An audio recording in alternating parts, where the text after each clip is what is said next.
নিচে এই করে এখন ওটা দিয়ে কাটছো। কোথার থেকে তৈরি করছো এত কাজ? তুমি এত কাজ কোথার থেকে তৈরি করছো? কোথার থেকে তৈরি করছো এত কাজ?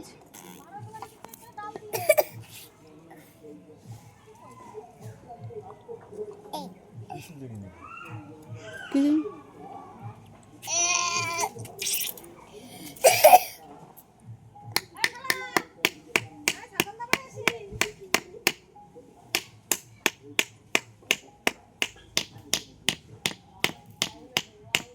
বাপরে, বাহ, বড়সড় মিস্ত্রি হয়েছে তো তুমি। হ্যাঁ, হাতে একটু লাগুক, তারপর টেরটা পাবি। হাতে একটু লাগুক।